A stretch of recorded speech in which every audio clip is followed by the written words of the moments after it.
ಎಲ್ಲಾ ಕ್ಷೇತ್ರಗಳಲ್ಲಿ ಮುಂದೆ ಬರ್ತಕ್ಕಂಥ ವ್ಯವಸ್ಥೆಯನ್ನು ನಾವು ಇನ್ನೂ 70 ವರ್ಷ ಅದಕ್ಕೆ ಹಿಂದಿಂದ ಬಿಟ್ಟು ಬಿಡೋಣ. ನಿನ್ನಿಂದ ಬೇಡ ನಮ್ಗೆ.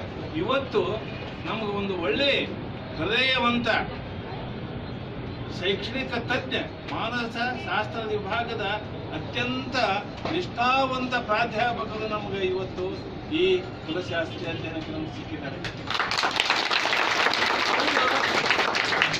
ನಿನ್ನೆ ಕೆಲವು ವಿಚಾರಗಳನ್ನು ನಾವು ಚರ್ಚೆ ಮಾಡಿದ ಒಂದು ಪಾಯಿಂಟ್ ಅನ್ನು ಇಷ್ಟು ಅಂದ್ರೆ ಅವ್ರು ಏನು ಹೇಳ್ತಾರೆ, ಪಾಪ ನೀವು ಕೊಟ್ಟಿರ್ತೀರಿ, ಹೇಳಿರ್ತೀರಿ, ವರದಿ ಕೊಡ್ತೀರಿ, ಅದ್ರ ಬಗ್ಗೆ ಅಲ್ಲ. ಬೀದರ್ಗೆ ಹೋದೆ ಅಂತ ತಿಳ್ಕೊಳ್ರಿ. ಬೀದರ್ಗೆ ಹೋಗಿಂದ ನಾನು ಮೈಸೂರಿಗೆ ಹೋಗ್ತೇನೆ, ಬೆಳಗಾವಿಗೆ ಹೋಗಿಂದ ನಾನು ದಾವಣಗೆರೆ ಜಿಲ್ಲಾಕ್ಕೆ ಬರ್ಬೋದು. ಬೇರೆ ಬೇರೆ ಹಿಂಗ ಸಂಪರ್ಕದಿಂದ ಅಲ್ಲಿ ಜನಜೀವನಗಳನ್ನ ಅಲ್ಲಿ ವಿಚಾರವನ್ನು ತಿಳ್ಕೊಂಡು ವರದಿ ತಯಾರು ಮಾಡ್ತೇನೆ. ಇಲ್ಲ ಬೀದರ್ನಿಂದ ಒತ್ತಡಿಂದ ಹೊಂಟ್ಬಿಟ್ರೆ ನೀರು ಹರಿತಿತ್ತಲ್ಲ, ಒಂದ ಮಾವನಾಗ ವರದಿ ತಯಾರಾಗಬಾರ್ದು ಅಂತಕ್ಕಂಥ ಮೂಲ ವಿಚಾರಗಳನ್ನು ಅವ್ರು ಇಟ್ಕೊಂಡಿದ್ದಾರೆ. ಆ ಪ್ರಕಾರ ನಾವು ಟೈಮ್ ಟೇಬಲ್ ಮಾಡಿದ್ದೇವೆ. ಈಗ ಎಲ್ಲಾ ಜಿಲ್ಲಾದೊಳಗೆ ಯಾವ ಹಳ್ಳಿಗಳಿಗೆ ಹೋಗ್ಬೇಕು, ಯಾವ ಒಬ್ಬ ಮನುಷ್ಯನ ಸಂಪರ್ಕ ಮಾಡ್ಬೇಕು ಅಂತಕ್ಕಂಥ ಒಂದು ವ್ಯವಸ್ಥೆ ಅವ್ರಿಗೆ ಫೋನ್ ಬಂತಂದ್ರೆ ಅವ್ರಿಗೆ ಸಹಕಾರ ಕೊಟ್ಟು ಆ ಊರುಗಳನ್ನು ಹೋಗಿಸ್ಕೊತೀವಿ. ಇದು ನಿಮ್ಮ ಕರ್ತವ್ಯ. ಈ ದೃಷ್ಟಿಯಲ್ಲಿ ಇವತ್ತು ನಮ್ಮ ಸಮಾಜ ಈಗ ಒಂದು ತುಸು ಹಾಂಗ ದೀಪದಿಂದ ಬೆಳಕಿನ ಕಡೆಗೆ ಹೋಗಿದೆ. ಬೆಳಕತ್ರ ಕತ್ತಲ ತಾನ ಓಡ್ತದೆ. ಕತ್ತಲನ ಹುಡುಕಿಂತ ಕೂತ್ಕೊಂಡು ಬೆಳಕಲ್ಲಿ ಐತಿ ಅಂತಂದು ಗಟ್ಟಿಕೆಂದ ಹೋಗೋದಿಲ್ಲ.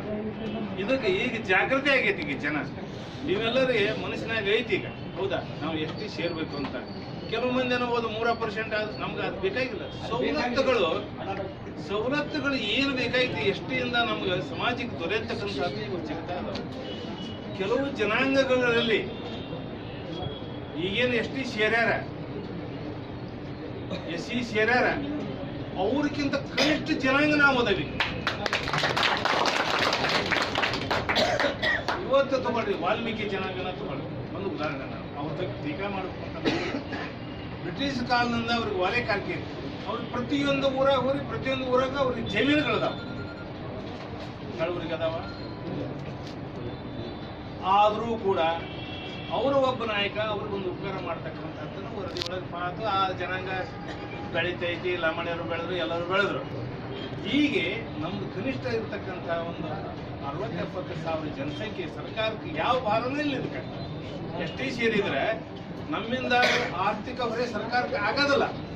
ಅದಕ್ಕೆ ದಯವಿಟ್ಟು ಒಳ್ಳೆ ಉತ್ತಮವಾದ ವರದಿ ನಮ್ಮ ಶ್ರೀನಿವಾಸರ 2 ಅಮೃತ ಹಸ್ತದಿಂದ ಬೆನ್ನಿನಿಂದ ಅದು ಮೂಡಿ ಬರ್ತೈತಿ ಅಂತ ನಾನು ಆಶೆ ಮಾಡಿ